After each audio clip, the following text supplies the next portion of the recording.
नमस्ते। Solid fact with Hemant अत्री में आप सबका स्वागत। जैसा आप देख रहे हैं हेमंत सर हमारे साथ मौजूद हैं। सर बहुत स्वागत है। सर दिल्ली के चुनाव परिणाम जैसा हम लोग लगातार चर्चा कर रहे थे उस हिसाब से आया। फिर कल हम लोग पूरे दिन हम लोगों ने इस पर कल भी बात किया था कि क्या कुछ रहा। आज एक चीज और है जो सोशल मीडिया पर लगातार सवाल बनते रहते हैं। पिछले चुनाव से अगर हम स्टार्ट करें साल 2015 से 2014 से इनफैक्ट और अभी 2025 तक के चुनाव में विधानसभा और लोकसभा के चुनाव में कांग्रेस 0 सीट पर रही। लेकिन उसके बावजूद भी एक चीज दिख रही है कि कांग्रेस पार्टी में एक खुशी दिखाई दे रही है, उनके कार्यकर्ताओं में एक उत्साह दिखाई दे रहा है। इसको क्या माना जाए? क्या दिल्ली का चुनाव कांग्रेस पार्टी केवल आम आदमी पार्टी को हराने के लिए लड़ रही थी या अपने आप को मजबूत करने के लिए लड़ रही थी? अगर वो मजबूत करने के लिए लड़ रही है एज अ राष्ट्रीय party, as a national party, तो क्या ये जीत, ये उत्साह, क्या ये उत्साह, ये खुशी जायज है आज की तारीख में? देखिए राय साहब, कल भी इस पे चर्चा हुई थी। नमस्कार सारे दर्शक साथियों को।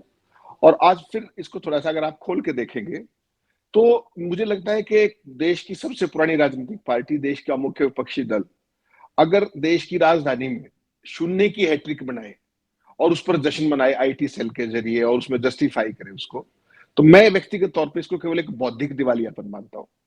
आपको दुश्मन को हराने का अधिकार है, बहुत अच्छी बात है, दुश्मन को हरवाने का भी अधिकार है, लेकिन खुद की कीमत पर है क्या? वो खुद की तीसरी बार हैट्रिक बना ली शून्य की, और उसके बावजूद आप इस बात पर खुश हो रहे हैं कि हमने उनको हरवा दिया।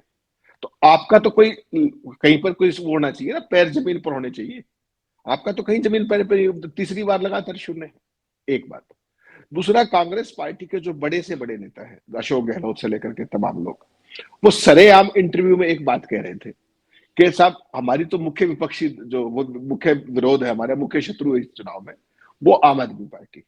वही आम आदमी पार्टी जो इंडिया अलायंस का गठबंधन है फिलहाल तक औपचारिक तौर पर। अंदर खाने क्या करते हैं वो सारे देश को पता है, वो कोई अलग बात नहीं। लेकिन अगर आप एक क्षेत्रीय पार्टी को एक राष्ट्रीय पार्टी दिल्ली जैसी जगह पर, जहां वो 15 साल लगातार सत्ता में थी और वो सत्ता से हटी तो उसको गधे के सिर से सींग की तरह गायब होगी, उसके बाद मैंने कल देखा कि तमाम कांग्रेस पार्टी के आईटी सेल जो है उसका एक तरीके से सेलिब्रेट कर रहे हैं, उसको जस्टिफाई कर रहे हैं कि हमने बड़ा तीर मार लिया। कद्दू में तीर मारना कहते हैं इसको, कि इनको मिला मिला कुछ नहीं और उछलते फिर रहे बेसिकली। ये इनका केवल बौद्धिक दिवालियापन है। और अगर ये बेसिकली जो कांग्रेस पार्टी की दिल्ली में जो गत हुई है ना, ये इसी तरह के नेताओं के कारण हुई है। जो इस तरह के नेता, जो हल्के लोग हैं, जो पार्टी का ना इतिहास समझते हैं, ना वर्तमान समझते हैं, ना भविष्य समझते हैं, ना जिनके पास कोई विजन है, ना कोई रोड मैप है, वो केवल इस बात से खुश है कि हमने केजरीवाल को हरा दिया। उनको ये नहीं पता कि उनका मुख्य शत्रु कौन है। राष्ट्रीय पार्टी का एक क्षेत्रीय दल शत्रु कैसे हो सकता है? लेकिन वो कहते हैं सरेआम, क्योंकि उनको बेसिकली कुछ कहना इसलिए कहते हैं। आप केजरीवाल से बिल्कुल विरोध निकालिए, बिल्कुल सही बात है, बीजेपी से भी निकालिए, लेकिन आपका तो कहीं धरातल पर पैर हो, या आप अपनी जमीन ही गंवा देंगे। राष्ट्रीय पार्टी 6.59% वोट ले रही है। एक बात ठीक है, अगर आप टेक्निकल दृष्टि से देखेंगे इसको, देखिए हर चीज दर्शकों को बताने का काम हमारा है और उस पर फैसला दर्शक करे तो ज्यादा अच्छा है। जो आज की तारीख में स्थिति हुई इस चुनाव के अंदर, आम आदमी पार्टी, ट्रेडिशनली आम आदमी पार्टी का गठन किसने करवाया था? अगर दर्शकों को याद दिलाऊं तो मैं, विवेकानंद फाउंडेशन, अजीत डोवल साहब, अरुण जेटली थे उस टाइम पर, गोविंदाचार्य जी थे, रामदेव थे और अन्ना हजारे, और साथ में मीडिया का एक बहुत बड़ा उद्योगपतियों का समूह जो कांग्रेस पार्टी से उस टाइम देश को निजात दिलाना चाहता था झूठे प्रोपेगेंडे के जरिए, जिसमें सीएजी भी शामिल थे तत्कालीन। और उन्होंने जिस तरीके की फर्जी रिपोर्टें बनाई जिन पे आज तक कुछ नहीं हुआ, तमाम घोटाले, 1,76,000 करोड़, ऐसी मैसिव अमाउंट। और वो लिख रहे प्रिजम्पटिव लॉस, कि अगर ये पॉलिसी नहीं बनती तो ये लॉस नहीं होता। लॉस तो हुआ ही नहीं। प्रिजम्पटिव लॉस क्या होता है? इधर देयर इज ए लॉस और there is not a loss. और सरकार का काम पॉलिसी बनाना है। लेकिन चलिए, उस चक्रव्यूह में फंसा करके तो उस पूरा जो आंदोलन खड़ा किया गया, क्योंकि बीजेपी को ये पता था कि उनके नाम से वो दुकान नहीं चलेगी भ्रष्टाचार विरोध की। 2013 की बात कर रहा हूं। तो इस सारे गैंग ने मिलकर के केजरीवाल की खोज की थी। जैसे कोलंबस ने अमेरिका की खोज की थी ना, वैसे इस सारे गिरोह ने केजरीवाल की खोज की थी। अन्ना हजारे भी उसका एक टूल का एक हिस्सा था। और उन सब ने मिलाकर के देश में जिस तरीके का फर्जी राष्ट्रवाद, ईमानदारी और पता नहीं काला धन और जो जो नाटक खड़े किए, वो आज सारा सामने आ रहा है देश में। तो वहां से केजरीवाल की शुरुआत हुई थी। और वो कभी भी आरएसएस के विरोधी नहीं रहे। बीच बीच में ये भी याद दिलाते रहे कि देखिए आरएसएस तो हम, मेरे फादर वहां से निकले थे, मेरे फादर ये किया था, उन्होंने वो किया था। तो आरएसएस से उन्होंने कभी अपने आप को डिसोशिएट नहीं किया। लेकिन दिल्ली की जनता ने एक चीज दिखाई कि अगर हम, हमारे पास ओरिजिनल आरएसएस है, बीजेपी उनकी वो करती है, उनका रिप्रेजेंट करती है, तो हम फिर मेन आरएसएस को ही चुन लेना, हम बी टीम को क्यों चुने?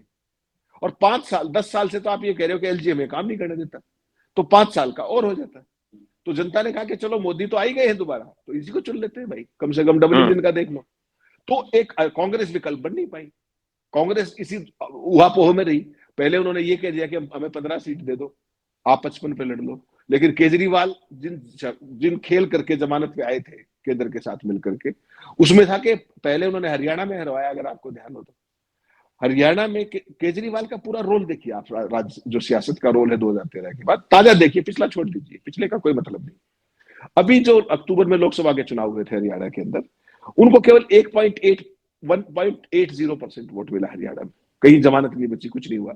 लेकिन कांग्रेस पार्टी 0.6% वोट के अंदर से सत्ता गवा दी, 0.6%।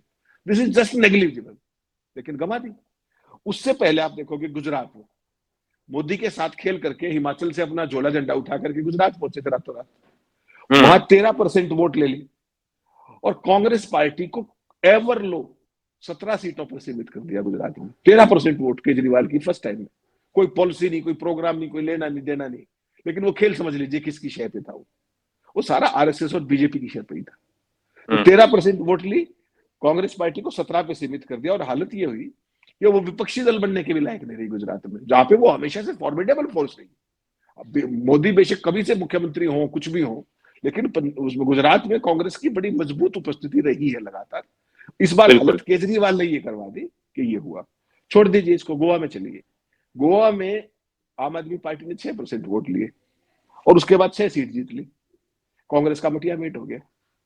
तो ये सारे का, पंजाब के अंदर गए, पंजाब में कांग्रेस को खाया। तो ये बेसिकली आरएसएस का टूल थे कि जहां बीजेपी और कांग्रेस की डायरेक्ट फाइट है, इनको बीच में ला करके और जो खेला करना है, बाकी खेले तो होते ही है, डाटा मैनिपुलेशन, जो भी वो मैनिपुलेशंस होती है। आजकल तो इलेक्ट्रल जो ये अपनी रोल्स है उनके अंदर मैनिपुलेशन हो रही है, डिलीशंस और एडिशंस का खेल हो रहा है, वो देख लिया आपने 3-4 स्टेट में लगातार। तो उस सारे के अंदर अब आप एक चीज कह सकते हैं, दिल्ली में अगर ये कांग्रेस से तालमेल कर लेते, अगर हाइपोथेटिकल, इसका कोई मतलब नहीं है, 15 सीटें इन्होंने मांगी थी, उसने मना कर दी, क्योंकि हरियाणा में वो मांग रहा था तो कांग्रेस ने दी थी, हरियाणा की क्षेत्रीय क्षेत्रफल। दिल्ली तो चाहती थी, नहीं किया। यहां पर 6.59% वोट केवल कांग्रेस को मिले, लेकिन आम आदमी पार्टी केवल 4% वोटों से चुनाव हार गई विज बीजेपी।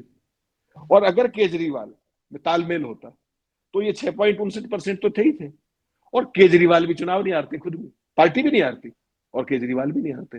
लेकिन अब तो बाहर मार्केट में चर्चा आम है कि केजरीवाल जब जेल से बाहर आए और सेंट्रल एजेंसीज ने उनकी जांच का विरोध नहीं किया, उसका जमानत का विरोध नहीं किया सुप्रीम कोर्ट में, तो एक टेक्टिक अंडरस्टैंडिंग थी कि तुम हरियाणा में कांग्रेस को हरवाने का काम करोगे, तो उन्होंने वो किया सक्सेसफुली। तो ये चीजें बेसिकली, दो नाव पे जब सवारी करोगे ना राय साहब, आप हो, मैं हूं, केजरीवाल हो, कोई भी हो, तो उसका डूबना निश्चित है।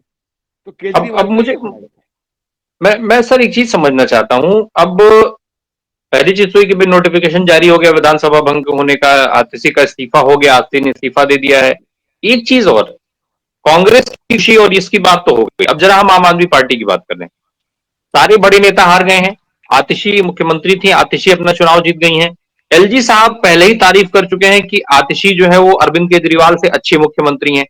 क्या संभावना देख रहे हैं आम आदमी पार्टी में कैटेगरी के हिसाब से, अरविंद केजरीवाल, मनीष सिसोदिया, सौरभ भारद्वाज और ये सारे लोग, और प्लस आतिशी एंड कंपनी, कितनी संभावना है कि आतिशी अब बहुत जल्दी भारतीय जनता पार्टी के साथ देखी जाए या फिर कुछ बदलाव की? नहीं, देखिए उसमें बेसिकली अरविंद केजरीवाल बहुत शुरूड पॉलिटिशियन है। उन्होंने जब खुद इस्तीफा दिया तो तमाम लोग ये सोच रहे थे कि मुझे बनाएंगे, मुझे बनाएंगे, लेकिन उन्होंने एक खास रणनीति के थे, एक महिला होने के नाते और तमाम उनका एक यूथ होने के नाते, तमाम चीजों के कारण उनको सीएम बनाया अपनी जगह पर। हालांकि सबको पता है उस चीफ मिनिस्टर की क्या बुक थी, केजरीवाल ही प्रॉक्सी ड्राइविंग कर रहे थे, सबको पता है। लेकिन नहीं, उन्होंने खुद कहा भी, उन्होंने एडमिट किया केजरीवाल ने। हाँ, हाँ, केजरीवाल ने भी कहा, आतिशी ने भी एडमिट किया, बिल्कुल आतिशी बिल्कुल। ने भी एडमिट, वो एक ईमानदारी की बात भी है, उसमें कोई आप ज्यादा उछल कूद करें कोई मतलब नहीं उस बात का।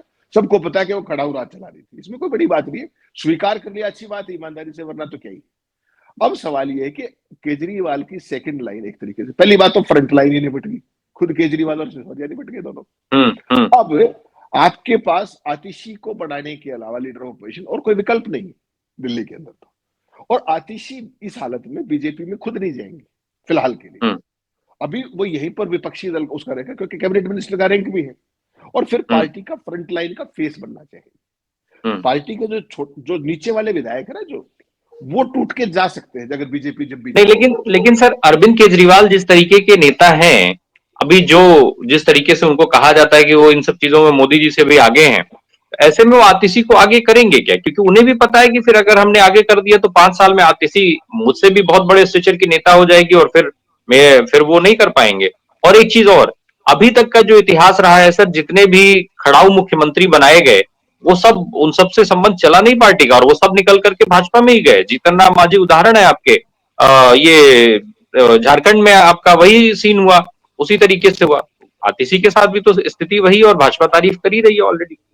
नहीं, राय साहब, भाजपा का तारीफ करना तो एक खास तरीके का संशय पैदा करने की रणनीति का हिस्सा है। मुझे नहीं लगता आज की तारीख में कि आतिशी इतनी जल्दी में कोई फैसला करेंगी, अनलेस एक स्थिति हो सकती है, इन केस अगर केजरीवाल उनको लीडर ऑपोजिशन नहीं बनाते, अपने विधायक दल का नेता नहीं बनाते, तो वो उस तरह की बात सोच सकती है। क्योंकि केजरीवाल की फर्स्ट लाइन चुनाव हार गई है, तो वैसे सत्येंद्र जैन भी चुनाव हार गए, देखा आपने। तो ऐसे में अब जो सिस्टम बचा है आम आदमी पार्टी का दिल्ली के अंदर, और चूंकि वो चीफ मिनिस्टर रह चुकी है, तो कोई भी पार्टी के हायरार्की हो, बाकियों से तो वो सीनियर हो ही गई है जो विधायक दल चुन के आता है। तो उस सूरत में वो अभी छोड़ेंगे नहीं, इसमें कोई कॉमन सेंस हो ये बात कहती नहीं। बाकी बीजेपी के खेल तो बीजेपी जान सकती है, किसके ऊपर सीबीआई का प्रेशर है, ईडी का प्रेशर है, क्या माहौल बनाना है, वो सारी स्थितियां बिल्कुल जायज बात है आपकी शंका। लेकिन मुझे फिलहाल के नहीं लगता। देखिए, एक तो आतिशी जो है ना, उनकी छाया में ही बड़ी आगे, ठीक, और अब पार्टी सत्ता में नहीं है, ये भी बात सच है। तो और ज्यादा चुनौती है। केजरीवाल जो पहले केजरीवाल थे, ऑटोक्रेट टाइप जिनकी बात बाहर आती है, वो ऑटोक्रेसी अब चलेगी नहीं, वो भी समझेंगे इस बात को। बहुत व्यवहारिक है, पढ़े लिखा व्यक्ति है, वो सारी यथार्थ को समझता है।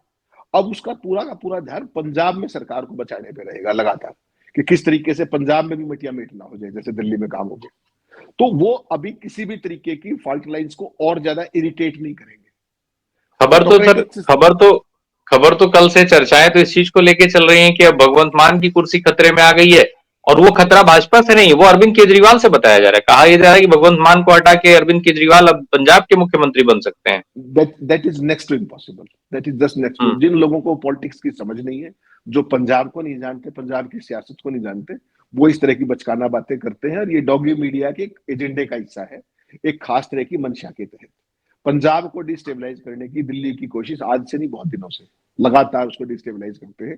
कभी किसान आंदोलन के नाम पर, कभी अमृतपाल का कुछ, जो भी आपने सारी चीजें देखी, आज अमृतपाल सांसद बन गया, सेपरेटिस्ट मूवमेंट वहां मजबूत हो रहा है अंदर ही अंदर जमीन पे, जो बहुत खतरनाक स्थिति है। केजरीवाल इस बात को जानते हैं कि पंजाब की जनता उन्हें कभी स्वीकार नहीं करेगी। जब उनके होम स्टेट की जनता, हरियाणा की जनता, उसने स्वीकार नहीं किया, तो आपको क्या लगता है? पंजाब तो अदरवाइज बड़ा सेंसिटिव स्टेट है, दूसरी स्टेट के, वो तो दूसरे, वहां तो दो ही जातियों के मुख्यमंत्री ही बनते। कांग्रेस ने पहली बार दलित बनाया था, देख लीजिए हाल क्या हुआ। दलित चन्नी के नाम पे चुनाव लड़ा था ना, क्या हुआ पार्टी। तो वहां पे इस तरह के जो मिस एडवेंचर्स है वो नहीं चलते। पंजाब की सियासत बाकी स्टेट से थोड़ी सी अलग है, और वो टेस्ट करते रहते हैं बीच बीच में। पिछली बार उन्होंने जो आम आदमी पार्टी को ऐतिहासिक मैंडेट दिया, वो भूतों ने भविष्य टाइप का था। तो वहां पर पहले ही देखिए, पंजाब की पॉलिटिक्स में कई तरह की प्रॉब्लम रहा है साहब। बहुत ही खुशहाल प्रदेश आज बदहाली के कगार पे खड़ा हुआ है। कृषि का संकट है, बेरोजगारी का संकट है, उत्पादन का संकट है, सबसे बड़ी बात है डोंकी रूट का संकट है, नशे का संकट है, और आर्थिक स्थिति बहुत ज्यादा बुरी है, बहुत ही ज्यादा बुरी है। कर्जे में आकंठ डूबा हुआ है। वैसी सूरत के अंदर पंजाब को पटरी पर लाना पहली चुनौती होगी, ना कि वहां पे उनको डिसलॉज करके खुद मुख्यमंत्री बनना। ये व्यवहारिक अब एक सबसे बड़ा सवाल जो सर कल शाम के बाद से लगातार शुरू हुआ है और अभी चल रहा है, क्योंकि अभी इस्तीफा हुआ है आतिशी का, नोटिफिकेशन जारी हो गई, विधानसभा भंग हो गई, अब कवायद शुरू होगी अगली सरकार का, और उस सरकार बनाने में भी सबसे बड़ा जो चेहरा है वो मुख्यमंत्री कौन का है। आप क्या देख रहे हैं, दिल्ली का अगला मुख्यमंत्री किसको देख रहे हैं आप? क्योंकि कई सारे ऐसे नाम हैं जो उस क्राइटेरिया में आते हैं जो भाजपा को एक्चुअली चाहिए होता है। राय साहब, कोई भी गलतफहमी ना तो आप पाले ना मैं पालू। दिल्ली का मुख्यमंत्री मोदी की पर्ची से निकलेगा, कोई भी हम्म। गलतफहमी मत पालिए। इस पे कोई भी कयासबाजी लगाने की जरूरत नहीं। जो भी मुख्यमंत्री बनेगा वो वैसे ही जो मध्य प्रदेश में हुआ, जैसा छत्तीसगढ़ में हुआ, जैसे राजस्थान में हुआ, जैसे हरियाणा में पहले मनोहर लाल बने थे, अब नायब सिंह सैनी। किसी भी स्टेट में जो बीजेपी रूल स्टेट है, कोई भी थोड़े से भी जनाधार वाले व्यक्ति को कोई स्थान नहीं है मुख्यमंत्री पद के लिए। जो थोड़ा सा भी प्रेशर कर सकता हो, फैसला कर सकता हो, सीनियर हो, लॉबिंग कर सकता हो, ऐसे किसी व्यक्ति की आवश्यकता नहीं। बहुत सारे लोग परवेज साहिब सिंह का नाम ले रहे हैं, लिख के रख हम्म। लीजिए, उनको किसी कीमत पे नहीं बनाएंगे, किसी कीमत पर नहीं। सर हालांकि उन्होंने सर प्रवेश केजरीवाल वर्मा, मनोज तिवारी, स्मृति ईरानी, कपिल मिश्रा और एक दो नाम है जिनकी चर्चा, 6-7 नाम ऐसे हैं जिन पर पूरी मीडिया ने फोकस किया हुआ है कि ये लोग हैं। कल जब रिजल्ट आया परिणाम के बाद, प्रवेश वर्मा जो है अमित शाह साहब से मिलने चले गए, उसके बाद ये कहानी शुरू हुई। फिर तुरंत ही मीडिया ने प्रवेश वर्मा साहब के परिवार को पकड़ा और उनको इंटरव्यू कराना शुरू कर दिया। टीवी मीडिया ने, टीवियों पर बेटियां और सब बेटियों ने इंटरव्यू दिया। बहुत मेहनत भी शायद चुनाव में बेटियों ने भी किया था, चुनाव प्रचार के दृष्टिकोण से। बाकी प्रवेश वर्मा ने क्या किया वो अलग बात है।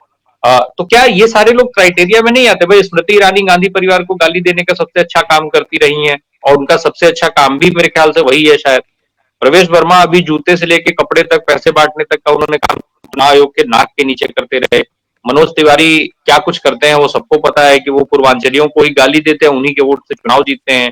कोरोना के टाइम की मुझे लगता है आपने भी देखी होगी और आपको याद होगा कि कैसे, नहीं सॉरी माफ कीजिएगा, नोटबंदी के टाइम की, जब उन्होंने कहा कि देश को लाइन में लगा दिया गया था, उन्होंने 4 लाइनें गाई और लोग जय जय करने लगे। इस तरीके की मानसिकता वाले लोग हैं, तो ये तो सब भाजपा के क्राइटेरिया पे खरे उतरते हैं सर। नायक साहब, यही भाजपा के क्राइटेरिया पर डिस्क्वालीफाई होते हैं। जो है नाम वाला उसको नहीं बढ़ाया हम्म। जाता। मोदी जी ने आज तक किसी नाम वाले का नाम मत बढ़ाया हो तो बताओ आप किसको बढ़ाया, एक नाम बता दीजिए मुझे। जो जस्ट अननोन है, जिनका रिमोट पूरी तरीके से दिल्ली में रहेगा, on off, volume come down, face come down, कितना फ्रीक्वेंसी, कितनी विजिबिलिटी, दिल्ली तय करेगी। ऐसा व्यक्ति मुख्यमंत्री बनेगा। कोई गलतफहमी छोड़ दीजिए। जाट को दिल्ली में मुख्यमंत्री, परवेज साहिब सिंह वर्मा को आप बना के आप क्या सोच रहे हैं? भारतीय जनता पार्टी की तो पूरी सियासत ही एंटी जाट की है। उत्तर प्रदेश देख लीजिए, हरियाणा देख लीजिए, राजस्थान देख लीजिए, हर जगह देख लीजिए। जाटों को एक खास अल्पसंख्यक वर्ग की तुलना में उस तरीके से उनको वो किया जाता है टारगेट, तमाम एरियाज के अंदर। वो समझ चुके हैं इस बात को, और ना उससे उनकी अपीजमेंट होने वाली है। एक, क्योंकि दिल्ली में सरकार के पल्ले वैसे भी कुछ बहुत ज्यादा होता नहीं। एक, दूसरा, जो साहब प्रवेश साहिब सिंह वर्मा थे, he was only a tool to defeat Arvind Kejriwal in a unique way. और वो यूनिक वे राजीव कुमार और अमित शाह ने तय किया था। वो समझ सकते हैं हाथ भी खेल को, कितने वोट कटे, कितने जुड़े, क्या क्या हुआ, जूते कैसे बटे, पैसे कैसे बटे, साड़ियां कैसे बटी, तमाम काम कैसे हुए, और उसके बाद कुछ नहीं हुआ। तो वो एक चुनौती थी कि इस चेहरे के जरिए केजरीवाल को निपटवाना है, एक खास अंदाज में, एक खास रणनीति के तहत। वो मंत्री बन जाएंगे, बात खत्म। उसके अलावा उनकी कोई यूटिलिटी नहीं है। आपने नाम लिया स्मृति ईरानी का, she has outlived her utility. Otherwise अब तक राज्यसभा में ले आते उनको, कोई बड़ी बात नहीं थी। कितनी सीटें राज्यसभा में, पता नहीं किस किस को पकड़ के ले आते। तो हर व्यक्ति की मोदी के सिस्टम के अंदर एक शेल्फ लाइफ होती है, और जिसका भी नाम हो गया भारतीय जनता पार्टी में, उसको मुख्यमंत्री, उसको आप मंत्री बना लोगे दिल्ली में। देखिए, मजबूरी में शिवराज को लाना पड़ा ना दिल्ली। चाहते नहीं कभी भी। राजनाथ को कैबिनेट में रखना पड़ता है नहीं, ना, लेकिन लेकिन अब तो दिल्ली में परिषद वाला सिस्टम तो है नहीं, तो सर जीते हुए विधायकों में से ही किसी को बनाना पड़ेगा। नहीं, ऐसा क्या किसी का इस्तीफा दिलवा देंगे? अगर ऐसी कोई बात होगी तो मोदी कुछ भी कर सकते हैं। ऐसा कहां लिखा हुआ है कि 70 जो में से जो जीत गए उन्हीं को? किसी एक का इस्तीफा आपको मुख्यमंत्री बना दिया, आपको बढ़ा सकते हैं कल 6 महीने के अंदर, आप चुन करके आ जाइए। देखिए, मोदी जी की माया अपरंपार है। कल दिन में एक बहुत महत्वपूर्ण नाम चला था, दुष्यंत कुमार गौतम का, करोल बाग से। शायद वो चुनाव हार गए। वो एक बहुत फॉर्मिडेबल चेहरा हो सकते थे, जो राहुल गांधी का जो पूरा संविधान का, और अम्बेडकर को जो अपने अमित शाह ने जो कुछ संसद में टिप्पणी की थी, उसको काउंटर करने का एक बेहतर तरीका हो सकता था। लेकिन दुष्यंत गौतम का मेरे ख्याल में चुनाव हार गए वो करोल बाग से, तो उनका विवाद से साफ हो गया वो। अदरवाइज इनकी चॉइस वो हो सकते थे, दलित के नाम पे, अंबेडकर वाले मामले में, ओवरऑल संविधान के नाम पर। और चूंकि भारतीय जनता पार्टी का कोई दलित मुख्यमंत्री है भी नहीं है सच, तो उस सारे खेल के अंदर। लेकिन मुझे लगता है कि भारतीय जनता पार्टी का, जैसे बाकी स्टेट्स है, कोई भी कुछ भी कयास लगाते रहे, और खासतौर पे मीडिया में जिसका नाम आ गया ना, वो तो गारंटी है कि उसको, वो तो गया। मोदी शाह के रिजीम में आप आज तक देख लीजिए, जिसका भी नाम आया वो नहीं बना कभी। तब यानी ऐसे यानी सवाल दिल्ली आते को हैं। भी वही, दिल्ली को भी पर्ची मुख्यमंत्री मिलेगा। पर्ची वाला मुख्यमंत्री बोलिए उसको, पर्ची वाला मुख्य, मोदी की पर्ची। हम्म। तो मोदी की जो अब पर्ची एक आएगी। सवाल सर मेरा, जहां से हम लोगों ने शुरू किया था, हम फिर घूम के मैं वापस आपको वहीं पे ले चलता हूं। कांग्रेस की बात। अब सर दिल्ली में जब आम आदमी पार्टी सत्ता से बाहर हो गई, भारतीय जनता पार्टी सत्ता में आ गई, आम आदमी पार्टी हारी, उसमें कांग्रेस का नाम आ रहा है। इससे क्या कांग्रेस पार्टी और राहुल गांधी की चुनौतियां बढ़ेंगी, कम होंगी? इंडिया अलायंस की चुनौतियां बढ़ेंगी, कम होंगी, या इंडिया अलायंस और मजबूत होगा? क्या माना जाए? भाई साहब, इससे जो इंडिया अलायंस की जो इंटरनल फाल्ट लाइंस है वो और ज्यादा एक्सपोज हो गई। हम्म। केजरीवाल कभी भी कांग्रेस पार्टी के साथ राजनीति करने के लिए लॉन्च ही नहीं किए गए थे। He was a launch of RSS. उनको लॉन्च कांग्रेस को निपटाने के लिए किया गया, जो उन्होंने सक्सेसफुली तमाम राज्यों में over a period of time लगातार किया है। इसको मत भूलिए आप। उत्तराखंड से लेकर के हिमाचल में जाना, पंजाब में तो निपटा ही दिया, हरियाणा में निपटवा दिया, गुजरात में निपटवा दिया, मध्य प्रदेश पहुंच गए, पता नहीं कहाँ कहाँ, गोवा में चले गए। तो हम्म। उनका बेसिकली क्या है कि ये परेशानी अकेले केजरीवाल की नहीं है। इंडिया अलायंस की कंसेप्ट को समझिए। दर्शकों के लिए जानना बहुत जरूरी है कि इंडिया अलायंस का कंसेप्ट लोकसभा के लिए था, वन टाइम फिनोमिना था वो। उसके बाद अगर विपक्ष को अपनी मजबूती दिखानी है और अलग अलग नहीं पिटना है मोदी और शाह के हाथों से, तो एकजुटता सबकी मजबूरी है, पूरे विपक्ष की मजबूरी है। तो अगर वो उस बात को नहीं, अब केजरीवाल का इलाज हो गया ना, बड़े कभी ममता को बुलाते थे, कभी अखिलेश को बुलाते थे, कभी तेजस्वी को बुलाते थे, अलग से दुकान चलाने की भी दिन कोशिश थी। क्या मांग कर रहे थे वो, आप सोच के देखिए। 100 सीटों वाली पार्टी जो मुख्य विपक्षी दल है कांग्रेस, जो इंडिया अलायंस की मुख्य ड्राइवर है, उसके बारे में कहते हैं कि कांग्रेस पार्टी को इंडिया अलायंस से निकाल दिया जाए। छोटा मुंह बड़ी बात है या नहीं है? या वैसे ही कह दिया उन्होंने? इसके पीछे पूरी एक मंशा है, जो बीजेपी और आरएसएस से ड्रिवन है, जो अडानी से ड्रिवन है। इसके पीछे बहुत सारी पावर्स है, विजिबल भी और इनविजिबल भी। क्या कारण है कि ममता बनर्जी पार्लियामेंट में इतना बढ़िया मोमेंटम बनता है अडानी के खिलाफ, and all of a sudden she withdraws, and then Akhilesh से समथिंग एंड तेजस्वी से समथिंग, और उसके बाद फिर इसकी मैं इंडिया अलायंस की लीड करने के लिए तैयार हूं। ये सारी चीजें वैसे नहीं है। इसके पीछे एक बहुत बड़ा इकोसिस्टम काम करता है। हम्म। केजरीवाल भी उस सिस्टम की पैदाइश थे, उसी सिस्टम की उपज थे। आपने कहा राहुल दिल्ली। गांधी की चुनौती, राहुल गांधी की चुनौती आपने कहा। राहुल गांधी की सबसे, कोई राहुल गांधी के लिए कोई चुनौती नहीं है, उनके लिए सबसे बड़ी चुनौती उनके चारों तरफ की चाटुकार मंडली है, जो तो दिल उनको यथार्थ की बात नहीं बताती है। संगठन की कमी, संगठन का अभाव। जो फाइटर नेता है, चाहे वो दिल्ली हो चाहे कोई भी स्टेट हो, फाइटर नेताओं की बहुत जबरदस्त अभाव है। चाटुकार कार हर जगह पर विराजमान है। राहुल गांधी की असली परेशानी यह है कि राहुल गांधी अकेले लड़ते दिखते हैं। जो भी चीज, जो भी नैरेटिव वो चलाते हैं, आप मुझे कांग्रेस के एक पार्टी का नाम बताइए, स्टेट के लीडर का, शत्रप का, जो उनकी लाइन को टो करता हो कभी, बता हम्म। दीजिए एक गाना। तो अब राहुल गांधी सर, की अलग चीज है, स्टेट वाले अपनी अलग दुकान चलाते हैं। कांग्रेस का एक बहुत बड़ा संकट ये भी है। बिल्कुल बिल्कुल। सर, अब दिल्ली के मुख्यमंत्री की भी हमने बात की, तो दिल्ली के मुख्यमंत्री का चेहरा घोषित होने में भी अडानी साहब की कोई भूमिका देखते हैं क्या आप? तो अडानी साहब और मोदी को आप अलग क्यों करते हैं? कई बार भूल करने लगते हैं राय साहब हम। अडानी साहब और हम्म। मोदी जी एक ही हैं, एक सिक्के के दो नहीं पहलू नहीं, हैं। एक मान तो, लीजिए वो पर्ची अडानी साहब के यहाँ से आए तो? तो मोदी जी और अडानी की एक ही बात है, वो उसको बता देते हैं, वो उसको ऐसी बता देते हैं, क्या फर्क पड़ता है? ऐसी संभावना है, आसार बन सकते हैं कि पर्ची वहीं से सौ आए थे? 100% बातचीत करके। अडानी हम्म। का बहुत इफेक्टिव रोल हर जगह पर है, हर जगह हम्म। पर है। आप तो प्रदेश के मुख्यमंत्री की बात कर रहे हैं। केंद्र के जिन जिन महकमों में उनका इंटरेस्ट रहता है, पावर है, इंफ्रास्ट्रक्चर है, फला है, जिन जिन महकमों में, वो शिपिंग है, पेट्रोलियम, जैसे हम्म। अंबानी का हमेशा से लगता है कि भाई अंबानी तय करते हैं, पेट्रोलियम मिनिस्टर कौन होगा, पेट्रोल, इस तरह के आरोप बहुत पुराने, आज से थोड़ी। तो हम्म। अडानी आज की तारीख में he is the most powerful ally of BJP, openly, वो छुपके नहीं। अडानी साहब अपनी डिफेंस बाद में करते हैं, पहले बीजेपी उनकी डिफेंस में आती है। ये एक बिल्कुल बार नहीं, बिल्कुल। बीसियों बार हो चुकी है। तो आप अडानी को बिल्कुल। उनको अलग मत किया कीजिए। अडानी और मोदी जी एक ही सिक्के के दो पहलू हैं, एक दूसरे के पूरक हैं। उसको अलग मत कीजिए आप।